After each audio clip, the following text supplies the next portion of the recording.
Gerald, sigurado ka ba dito? I mean, dito talaga? Saan tayo pupunta? Nagtatakang tanong ni Jasmira kay Gerald. Paano ba naman kasi nandito sila sa helipad ng Reyes International Inc. at kasalukuyan siyang inaalalayan ni Gerald na sumakay ng chopper. Wala siyang idea kung saan sila pupunta, kaya nagtataka talaga siya. Isa pa, ito ang kauna-unahang pagkakataon na sasakay siya ng chopper, kaya nakakaramdam din siya ng nerbiyos. Nasa asyenda ngayon si Lolo Lawrence at gusto kitang ipakilala sa kanya ulit. Sa pagkakataon na ito, hindi na lang isang kaibigan kundi bilang isang nobya. Nakangiting wika nito sa kanya. Hindi naman siya makapaniwala sa narinig. Kanina lang sila naging officially magkasintahan tapos gusto na kaagad siyang ipakilala nito si Gerald sa lolo nito bilang nobya nito. Hindi niya tuloy mapigilan na makaramdam ng kilig. Ngayon niya lang din lubos na napagtanto na talagang seryoso tong si Gerald sa relasyon nilang dalawa. Nahanda nitong gawin ng lahat para maiparamdam lang nito sa kanya kung gaano siya kahalaga dito. Pero first time kong sumakay sa ganitong sasakyan, Gerald. Baka, no worries. Nandito ako. Akong bahala sa'yo, Jasmira. Hindi ko hayaan na mapahamak ka. Nakangiting wika nito. Pagkatapos sabihin ng katagang yon, inakay na siya nito papasok sa loob ng chopper kaya wala na siyang nagawa pa. Kaagad na rin siyang nagpatianod. New experience na naman sa buhay niya na tanging si Gerald lang ang willing na magbigay sa kanya ng pagkakataon na maranasan niya ang hindi niya pa naranasan sa tanang buhay niya. Naniniwala na talaga siya sa ngayon na kapag may umalis, may dumadating pala talaga na higit pa sa inaasahan ng lahat. And now, heto na siya. Heto na din si Gerald. Handang ibigay sa kanyang lahat at ang tanging maging ambag niya lang sa ibinibigay nito ay ang kanyang puso, kaya naman kahit na anong mangyari. Pipilitin niya na ibigay dito kay Gerald, hindi lang ang kalahati kundi ang buong puso niya. Gusto niyang maging masaya din to sa piling niya. Gusto niya ding iparamdam dito kung gaano nito kahalaga sa kanya. Si Gerald na din mismo ang naglagay ng mga accessories na kinakailangan para sa maayos nilang paglalakbay sakay ng chopper. Kaya lang, nang nag-umpisa ng umangat sila sa himpapawid, hindi niya mapigilan ang mapahawak ng mahigpit sa braso nitong si Gerald. Ramdam niya kasi ang pag-angat nila at feeling niya babaliktad ang sikmura niya. Hey, it's okay. Halika, yumakap ka sa akin. Narinig niya pang masuyintong wika kasabay ng pagyapos nito sa kanya. Mahigpit naman siyang napayakap dito. Natatakot siya pero nang maramdaman niya ang init ng katawan nito, unti-unti din siyang nakaramdam ng kapanatagan ng kalooban. Naniniwala siya dito kay Gerald na hindi siya nito hayaang mapahamak. It's okay. It's okay, Jasmira. Nandito lang ako. Hindi kita pababayaan. Muli niyang narinig ang mga katagang yon na mas lalong nagpagaan sa kanyang kalooban. Mga haplos ni Gerald na nagdadala ng pangako na hindi to aalis sa tabi niya kahit na anong mangyari. Ilang saglit lang nasanay na rin siya sa galaw ng chopper. Dahan-dahan siyang kumalas sa pagkakayapos kay Gerald. Tumitig siya sa mukha nito bago ngumiti. Okay na ako. Thank you. Ang sarap pala ng ganitong sasakyan. Walang traffic. Nakangiting wika niya. Pagkatapos niyang sabihin ng katagang yon, tumitig siya sa labas ng bintana ng chopper at doon niya napagtanto kung gaano kaganda ang buong paligid. Wala siyang ibang nakikita kundi ulap at nang tumitig siya pababa, halos lumuwa ang mga mata niya dahil sa mga nakita niya. Malawak na dagat at sa dako pa doon ay mga kulay lunti ang mga halaman. Ang ganda, sobrang ganda. So, what do you think? Natatakot ka pa rin ba? Narinig niyang bigkas ni Gerald pero kaagad siyang umiling. Ang ganda, ang sarap pala talagang maging mayaman. Nakangiting sambit niya, isang mahinang pagtawang naging sagot sa kanya nito kasabay na naramdaman niyang paghawak nito sa kanyang kamay. Mas masarap maging mayaman, lalo na kapag kasama mo ang taong kukumpleto sa buhay mo. Mas nakaka-inspired yun, Jasmira. Nakangiting sambit niya. Hindi niya naman mapigilan na mapangiti. Buong pagmamahal na tumitik siya dito at muling napayakap. Gerald, thank you. Hindi mo lang alam kung paano mo ako pinasaya ngayon. Binago mong buhay ko. Mahina niyang sambit. Isang halik sa noo ang naging tugon sa kanya ni Gerald. Kaya naman kaagad siyang nakaramdam ng kilig. Maayos na lumapag ang chopper nila sa helipad mismo ng Hacienda El Reyes.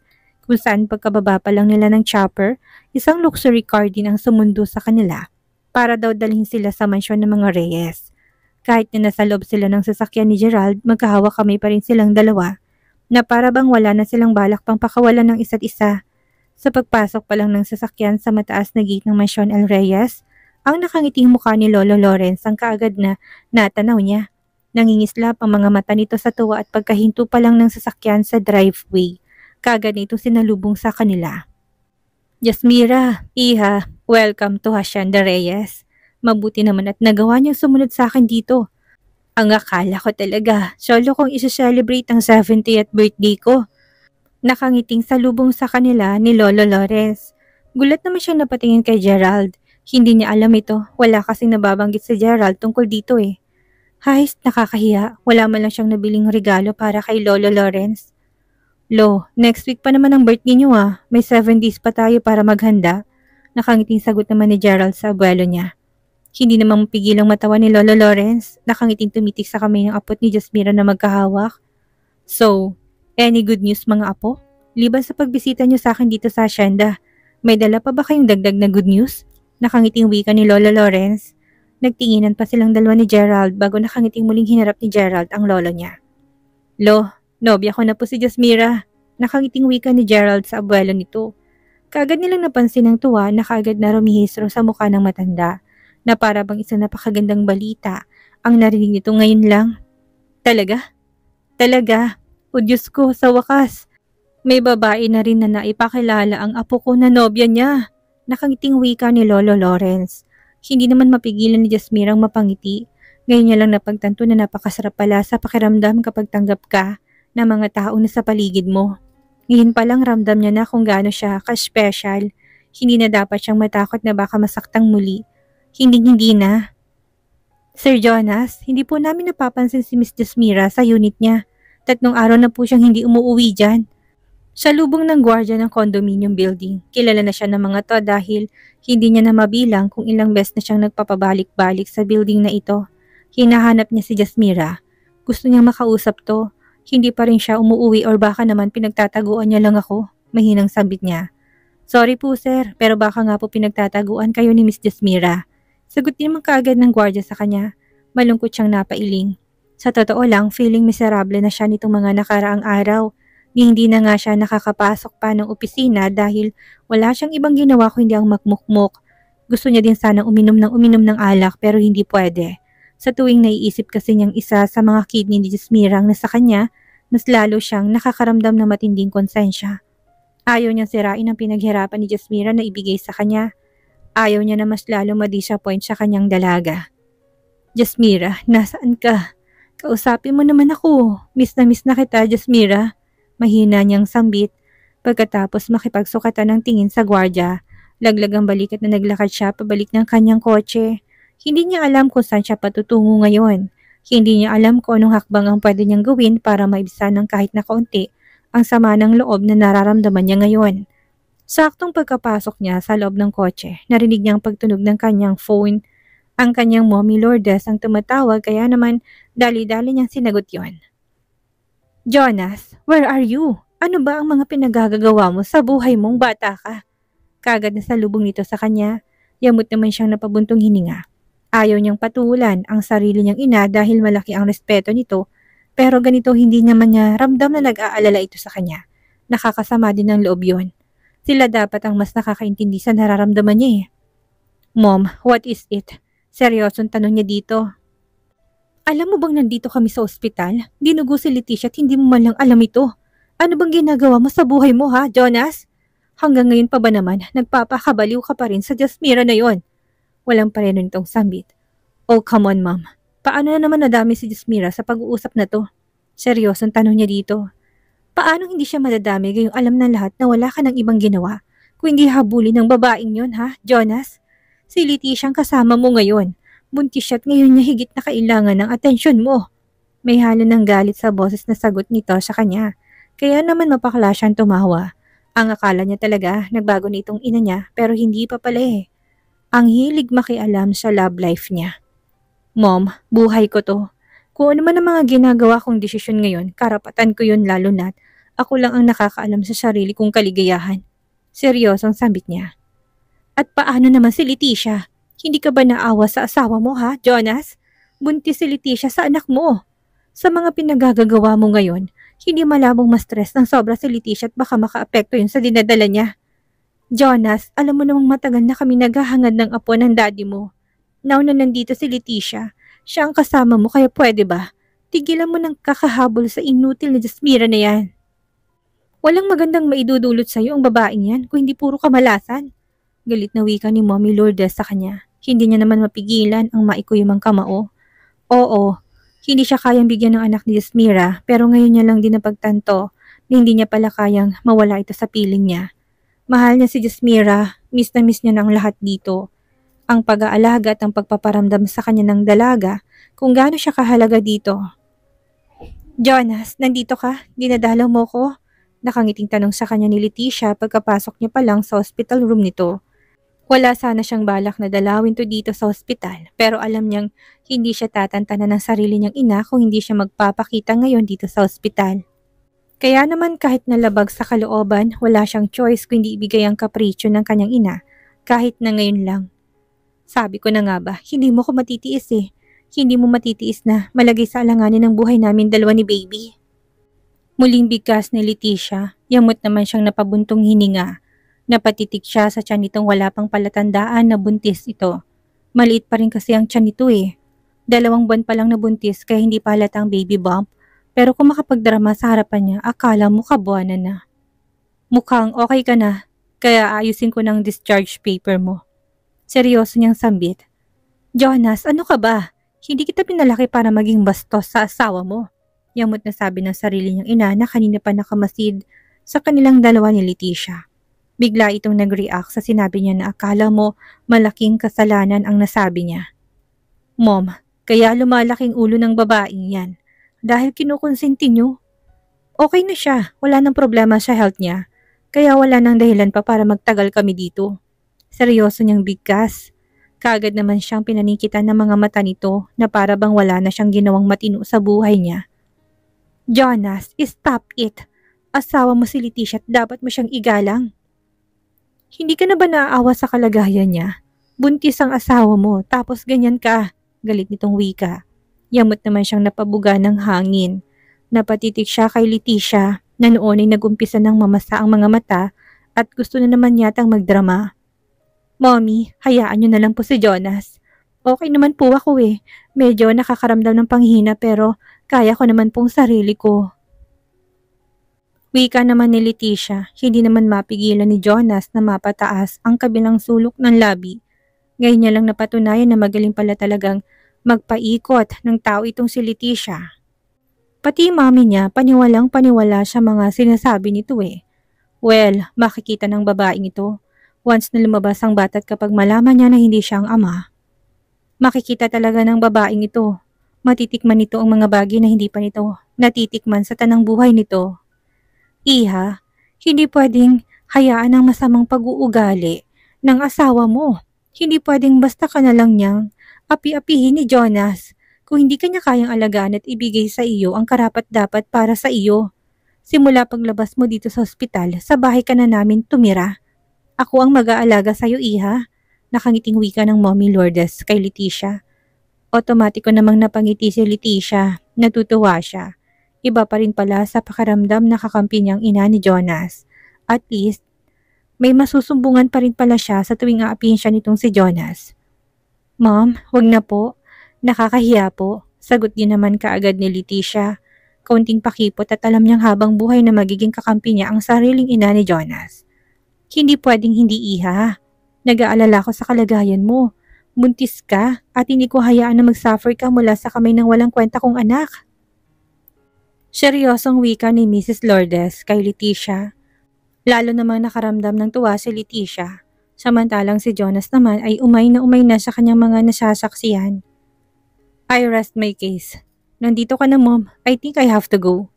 Papupuntahin ko na lang si Manang dito para may mautusan kayo at may mag-alaga kay Leticia. Seryosong wika ni Jonas. Natigilan si Leticia, muling pinakita kay Mommy Lourdes ang nakakaawa nitong mukha at may puppy look pa na tumitig kay Jonas. Jonas, bakit ka ba ganyan? Talaga bang wala akong kwenta sa'yo? Saan ka ba pupunta? Alam mo bang miss na kita? Kahit na saglit lang, pwede bang magstay ka na muna sa tabi ko? Puno ng pakiusap sa boses na wika niya. Hindi naman mapigilan ni Jonas na maikuyom ang kamao. Kung wala lang sigurong ina niya dito sa kwarto, baka kanina niya pa sinigawan itong si Leticia dahil sa kaartehan nito eh. Jonas, stay! Narinig mo bang pakiusap ng asawa mo? Hindi naman siguro mahirap pagbigyan ng nais ni Leticia, hindi ba? Ani naman ni Mommy. Sa totoo lang nababato na siya sa paulit-ulit na topic eh. Isang marahas na buntong hininga ang pinakawalan niya bago seryosong tinitigan ng ina niya pati na din si Leticia. I can't. Hindi ka mamatay ni Leticia kung aalis ako. Walang emosyon na bigkas niya pagkatapos sabihin ng katagang yon, mabilis na siyang naglakad paalis. Abat Jonas! Jonas, bumalik ka dito! Narinig niya pang sigaw ni Mommy Lourdes pero hindi niya napinansin pa. Hindi niya hayaan pa na paikutin ng kahit na sinong buhay niya. Wala sa kamay na sarili niyang ina ang kaligayahan niya. Wala din sa mga kamay ni Leticia kung hindi na kay Jasmira lang. Yes, si Jasmira, gagawin niyang lahat para muling bumalik sa kanya si Jasmira. Bumalik na ba si Jasmira? Seryosong tanong ni Jonas sa gwardya. Nandito na naman siya sa kondo ng building kung saan nakatira si Jasmira. Pang-5 araw na pabalik-balik siya. Umaga, tanghali, gabi, walang palya. Palagi siyang dumadaan dito sa condominium building kung saan nakatira si Jasmira para magbaka sakali. Miss na ng dalaga at hindi siya mapalagay hanggat hindi ito makakausap ulit. Wala pa po sir, hindi pa rin po bumabalik si Miss Jasmira. Sagutin naman kaagad ni Manong Guard. Muli na naman niyang naramdaman ng malakas sa pagkabog ng dibdib niya. Dahan-dahan siyang napaatras at naglakad pabalik ng kotse. Wala pa rin si Jasmira, hindi pa rin umuuwi. Jasmira, nasaan ka na? Kasama mo pa rin bang Gerald Reyes na yon? Pinagpalit mo na ba ako sa kanya? Mahina niyang bulong sa kanyang sarili. Parang hapong-hapo siyang napasandal sa upuan ng kotse. Ramdam niyang lungkot sa puso niya at ang pangungulila sa babaeng gusto niya nang makita at makayakap ulit. Pero hindi pwede. Hindi ako papayag na iwan mo ko, Jasmira. Nangako ka na makailang ulit sa akin noon na ako lang ang mamahalin mo. Kaya hindi ka pwedeng pumatol sa ibang lalaki. Hindi ka pwedeng magmahal ng iba dahil akin ka lang, Jasmira. Akin ka lang. Mahina niyang sambit, mara siyang napabuntong hininga. Tumitik sa kawalan bago niya dinampot ang kanyang cellphone upang tawagan ang kanyang kaibigang si Dre. Yes bro, napatawag ka. Kumusta? Nakailang ring pa lang ikaagad din namang sumagot si Gray, isang marahas na buntong hiningang pinakawalan niya bago siya nagsalita. Bro, I need your help. Seryosong wika niya. Anything bro? Alam mo naman na basta ikaw hindi kita matatanggihan eh. Ano yun? Seryosong sagot nito. Help me to find Jasmira bro. Seryosong sambit niya. Si Jasmira? Why? Oh come on bro. Hiwalay na kayo ni Jasmira, hindi ba? May asawa ka na. At saka may iba na siyang dinidate, hindi ba? Seryosong sagot naman ni Gray. Muli parang may isang punyal na tumarak sa puso niya sa narinig niyang yun. May iba ng kadate, si Jasmira? Tuluyan na ba siyang nakalimutan ng dalaga? Hindi niya mahal ang lalaking yon. Ako ang mahal ni Jasmira? Malamig ang boss na sagot niya sa kaibigan niya.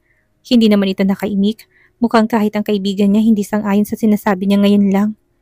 Hanapin mo siya para sa akin bro. Please. Hindi siya pwedeng pumatol sa ibang lalaki dahil para sa akin lang siya. Lahat gagawin ko para makabawi sa lahat ng mga pagkakamali na nagawa ko sa kanya. Kaya naman tulungan mo ko bro. Tulungan mo kong hanapin si Jasmira. Bro, tama na. Hayaan mo na si Jasmira. I think deserve niya din na mahanap ang tunay na kaligayahan. And now, tahimik na siya bro. Hindi na siya naghahabol sa iyo kagaya ng dati. Wala nang parang asong pabuntot-buntot sa'yo. Hindi ba't ito naman ang gusto mo? Kaya please lang, hayaan mo na siya. Pakawalan mo na si Jasmira at ituon mo na lang ang buo mong atensyon kay Leticia. Ito naman ay payong kaibigan lang. Seryosong bigkas ni Gray. Pagak naman na siyang tumawa. So ibig bang sabihin nito, hindi mo ako matutulungan sa paghahanap sa kanya? Okay, salamat na lang bro. Maghahanap na lang ako ng ibang taong pwedeng tumulong sa akin. Seryoso niyang sambit. Hey bro. Wag naman ganito. Ito naman nagagalit kagad eh. Walang ganyanan bro. Huwag kang magalit sa akin, okay? Kung gusto mo talagang malaman kung nasan si Jasmira, matutulungan naman kita kagad eh. Just give a day para gawin yon. Seryoso nitong bigkas. Hindi na siya nagkomento pa at mabilis na rin niyang tinapos ang pakikipag-usap kay Gray. Alam niyang walang ibang makakatulong sa kanya para mahanap ang location ni Jasmira agad-agad. Kung hindi si Gray lang. Magaling sa ganitong mga trabaho si Gray at umaasa siya bago matapos ang araw na to. Malalaman niya na kaagad ang location ni Jasmira. Pagkatapos niyang makausap si Gray, diretso siya sa bahay kung saan sila nakatira ni Jasmira noon. Nakarating naman siya kaagad at excited na pumasok sa loob na nasabing bahay. Kaya lang sa pagpasok pa lang kakaibang katahimikan ng kaagad na bumalot sa buong paligid, kaya naman lalo siyang nakaramdam ng lungkot. Hindi na kagaya ng dati ang bahay na to. Napalitan na ng lungkot ang buong paligid dahil wala ka na dito, Jasmira. Mahina niyang bulong. Napatitig siya sa hagdan at hindi niya mapigilan ng maluha. Huli na ba talagang lahat para sa ating dalawa ha, Jasmira? Bumalik ka lang sa akin at gagawin ko lahat para makabawi sa'yo. Ipaparamdam ko sa iyong tunay na pagmamahal, Jasmira. Promise, ibibigay ko lahat para sa'yo basta bumalik ka lang sa akin. Mahina niyang muling bulong. Pagkatapos noon, dahan-dahan na siyang naglakad patungo sa hagdan pero napahinto rin siya nang marinig niya ang boses ng isa sa mga kasambahay. Sir, nasa kwarto na po ninyong dalawa ni ma'am ang mga regalong in-order niyo online. Wika nito sa kanya. Napatitig siya kay Manang. Dahan-dahan tumangot, hindi na siya nagsalita pa. Diretso na siyang pumanhik sa ikalawang palapag ng bahay. Sa pagpasok ng kwarto, lalong binalot ng matinding katahimikan ng puso niya. Napatitig siya sa kama na halos mapuno ng mga regalo. Ang ibabaw noon, mga regalong binili niya online para kay Jasmira. Hindi basta-bastang mga regalo kundi mga mamahaling regalo. Naisip niya lang kasi sa loob ng 3 taon na magkasama silang dalawa ni Jasmira, hindi niya malang ito nabigyan ng disenteng regalo. At ngayon babawi siya dito. Babawi siya sa lahat ng mga pagkukulang na nagawa niya kay Jasmira.